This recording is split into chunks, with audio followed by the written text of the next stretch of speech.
welcome. Here is another video in our series of, quote, here's why you need to hire us.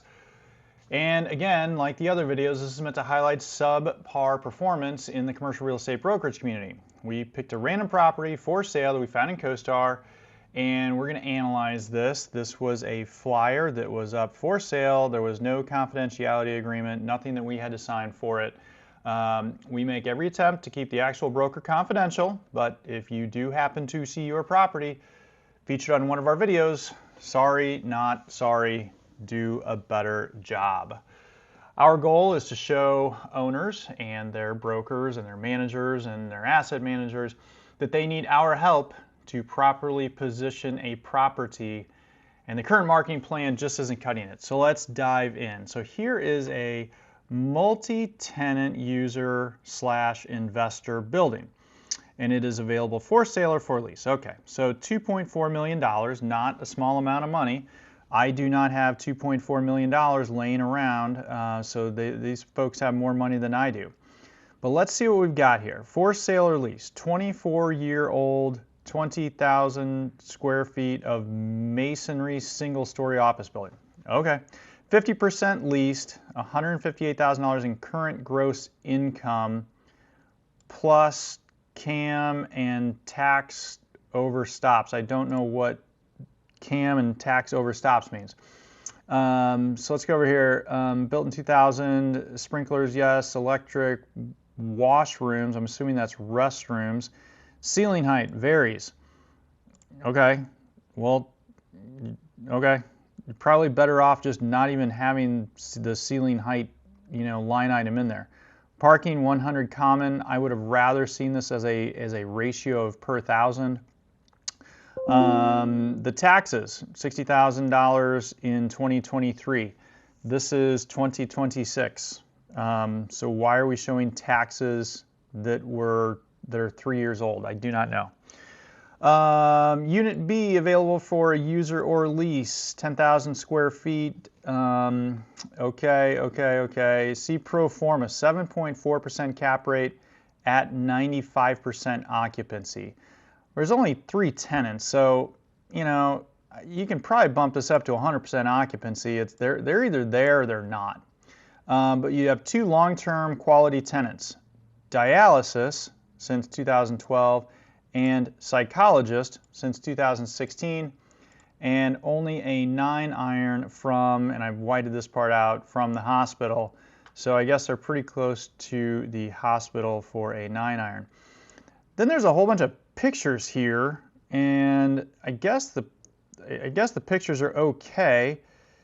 Here, I mean, it's all kind of jumbled up. Here's a picture of a cubicle. Here's a lovely picture of a bathroom and a toilet. More pictures. I don't know really what I'm looking at. It would be nice to have these on a floor plan so that you could see where these pictures are taken. Man, here's a picture of just kind of, it's not even it's the restroom, but it's not even the full restroom. It's just a blank wall. Not sure what that's about. So here's the floor plan. Okay, good. We got the floor plan. Half of it's available for lease or sale. Half of it's leased already. So that's good. So rent roll. All right, good. We have a rent roll. Dialysis tenant.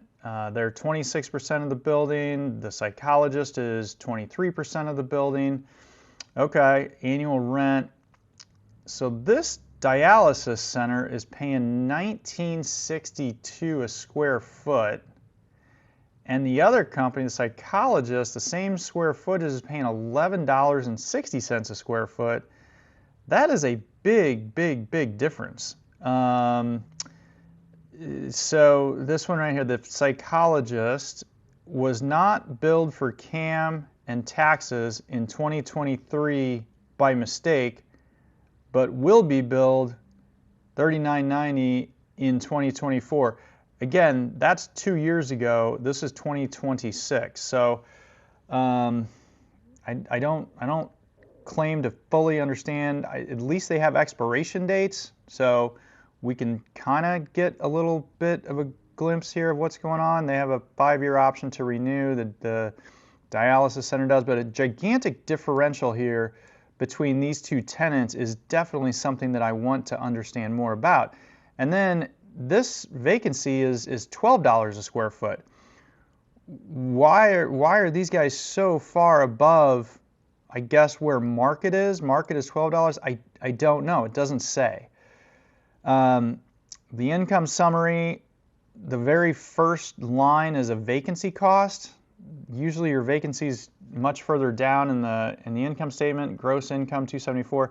They've got real estate taxes, insurance, off-site management of $2750. I have no idea where this property is, but $2750 for management for the entire year. I can't even fathom how that's even possible. But whatever. I'm not trying to dispute anything. That's a huge red flag. And so what this doesn't tell me though is they're coming to a net operating income of $180,000 here, but is that with the income in place, or is that with this $12 a square foot on 50%? I have no idea. I just don't know. So here's gross scheduled income, CAM and tax reimbursement. CAM and tax reimbursement is $9,700, but our operating expenses are $95,000. So I don't understand what's going on there. I don't understand. Here's our vacancy in the right spot, at least down here. So they're coming up with this $180,000 NOI, but I don't know how they got that. So again, way more questions than answers. This could have been done much cleaner, and I think that they would have much better results if this is the only thing that they are providing to the market. So if you found this insightful, follow us, like us. If you are interested in learning more about how we help empower owners of commercial real estate to position their properties in the best light to sell them at maximum prices, reach out to us, send us a note, and we will be in touch.